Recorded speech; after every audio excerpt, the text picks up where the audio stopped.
Assalamualaikum warahmatullahi wabarakatuh. Perkenalkan, nama saya Zafira Putri Nirawijaya dengan NIM 1104223056. Di sini saya akan presentasikan review jurnal saya dengan mata kuliah ekonomi teknik yang berjudul Evaluasi Kelayakan Investasi Proyek Perumahan, Studi Kasus pada Pembangunan Perumahan Kaisa Residence Kecamatan Cibitung. Baik, selanjutnya ada latar belakang masalah. Nah, jadi permasalahan utama di proyek perumahan ini yaitu proyek perumahan subsidi Kaisa Residen tahap 1 dan 2 ini mengalami kebuntuan atau mangkrak. Dengan total luas proyeknya 4,8 hektar dengan tipe rumah 30/60, 36/72, dan ruko dengan tipe 80.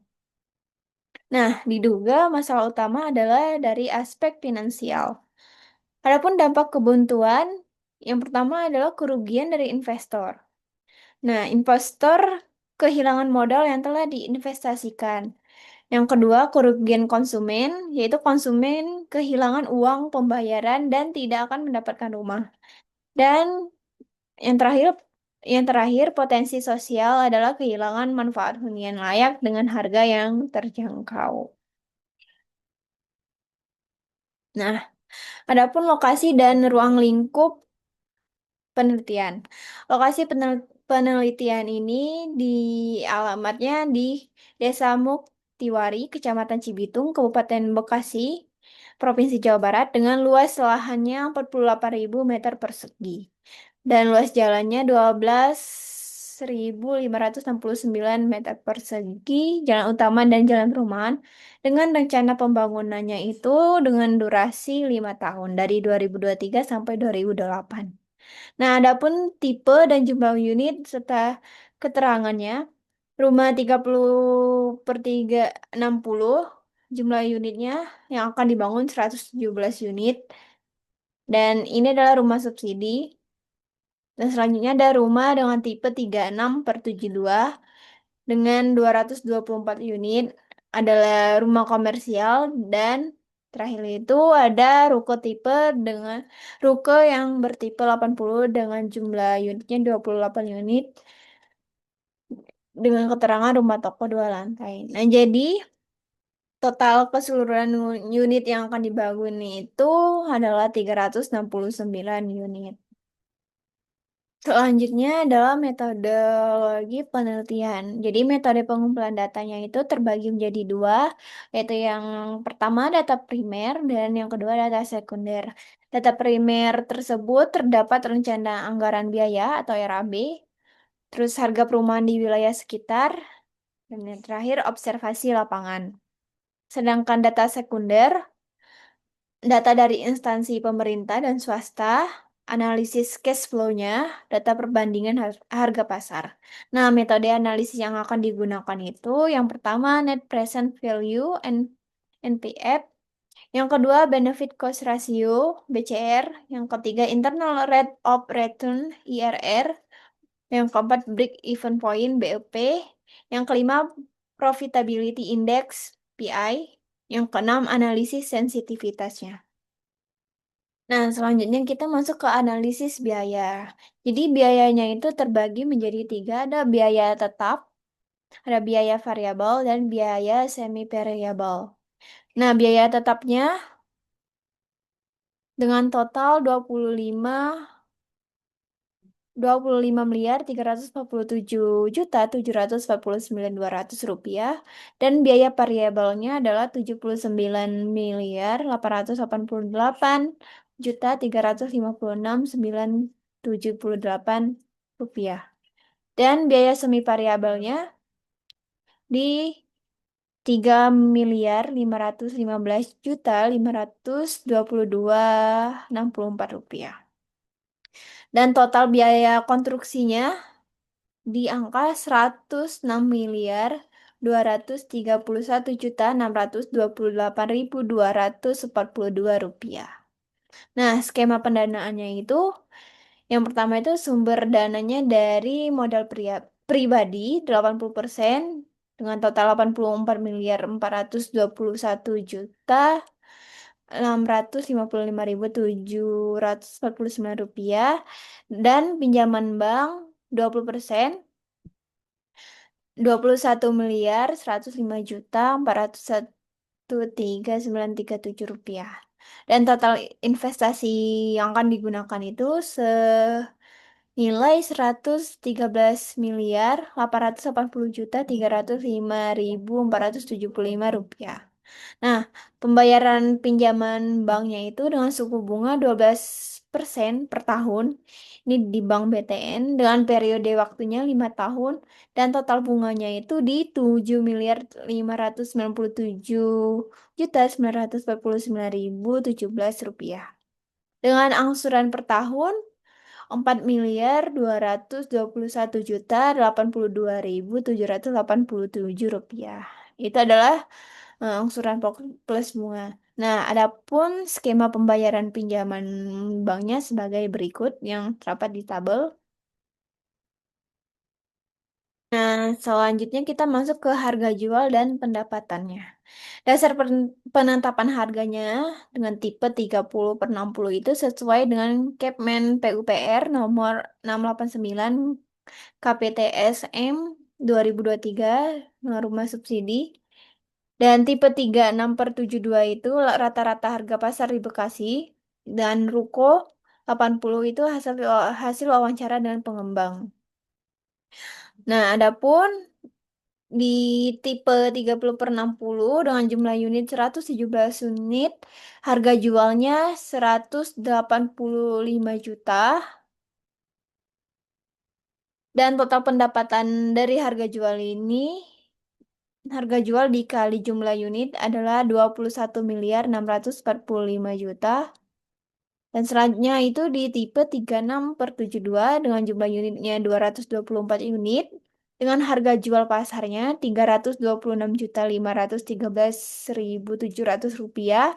Dengan total pendapatannya di 73.139.068.800 rupiah.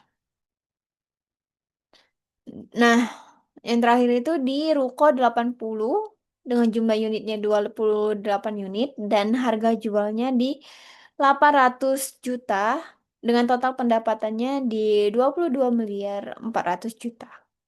Jadi total yang akan dibangun itu 369 unit dengan total pendapatannya nanti itu di angka 117.184.068.800 rupiah.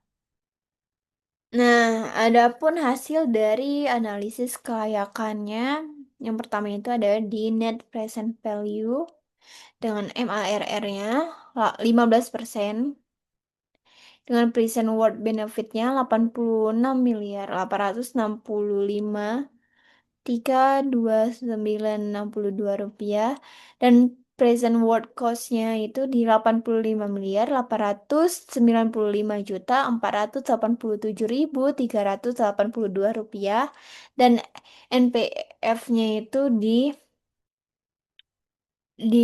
angka 945.580 rupiah dengan statusnya layak karena NPF-nya itu net present value-nya itu lebih besar dari 0. Selanjutnya kita ke internal rate of return. IRR-nya 28% dengan MARR-nya 15%, statusnya itu layak karena IRR lebih besar dari MARR. Interpretasinya itu tingkat pengembalian investasi 28% melebihi ekspektasi pengembang di angka 15%. Selanjutnya ada benefit cost ratio BCR. BCR didapatkan dari rumus PWB per PWC. BCR-nya itu di angka 1,0112. Statusnya itu layak karena BCR-nya lebih dari 1. Selanjutnya ada profitability index PI-nya itu di angka 1,124 layak karena PI-nya lebih dari satu, lebih besar dari satu. Nah, setiap Rp1 investasi menghasilkan returnnya itu 1,124 rupiah. Yang terakhir ada break even point-nya, BEP-nya statusnya layak. Semua tipe memiliki BEP-nya di bawah rencana produksi sebagai berikut. Ditambah sebagai berikut. Adapun analisis sensitivitasnya itu yang pertama adalah sensitivitas investasi. Nilai sensitifnya itu di angka 39.487.082 rupiah dengan batas amannya itu di rentang 28.895.2.882 sampai 39.487.082 rupiah. Nah, jadi kesimpulannya itu investasi masih layak jika tidak melebihi dari 39,5 miliar. Yang kedua itu ada sensitivitas benefit atau pendapatan. Nilai sensitifnya itu di angka 114.247.386 rupiah dengan batas amannya itu di rentang 114 sekian M sampai 117 sekian M. Nah, jadi pendapatan tidak boleh turun di bawah 114,2 miliar. Selanjutnya adalah yang terakhir itu sensitivitas operasional cost-nya.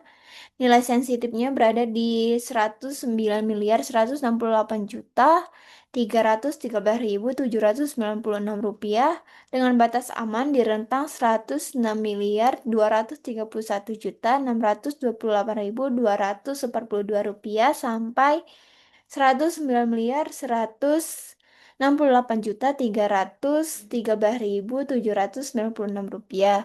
Nah, kesimpulannya itu biaya operasional tidak boleh melebihi dari angka 109,1 miliar. Nah, adapun kesimpulan keseluruhannya dapat kita simpulkan berdasarkan hasil evaluasi kelayakan investasi dari aspek finansial, proyek perumahan Kahisar Residental 1 dan 2 itu layak untuk dilaksanakan dengan indikator yang pertama itu aspek nilai tambahnya, NPF-nya positif sebesar 965 juta menunjukkan proyek ini menghasilkan nilai tambah yang prospektif. Selanjutnya ada aspek dari efisiensi. BCR-nya itu dengan nilai 1,0112 menunjukkan manfaat melebihi biaya yang akan dikeluarkan. Yang ketiga itu adalah dari aspek profitabilitas dengan IRR-nya 28% melampaui tingkat pengembalian minimum di angka 15%, memberikan margin keuntungan yang signifikan. Yang keempat itu adalah aspek risiko. BEP semua tipe berada di bawah kapasitas produksi, memberikan margin keamanan terhadap risiko penjualan. Yang kelima itu ada di aspek efektivitas. PI-nya di angka 1,184 menunjukkan efektivitas penggunaan modal investasinya. Yang terakhir itu di aspek ketahanannya. Analisis sensitivitas menunjukkan proyek masih layak dengan toleransi perubahan tertentu, meskipun sensitif terhadap pendapatan dan biaya operasional. Nah, untuk link dari jurnal yang saya gunakan itu saya taruhnya di sini. Nanti bisa diklik langsung ke aksesnya. Nah, mungkin sekian presentasi atas review jurnal dengan mata kuliah ekonomi teknik. Dari saya, mohon maaf apabila banyak kesalahan kata. Wassalamualaikum warahmatullahi wabarakatuh.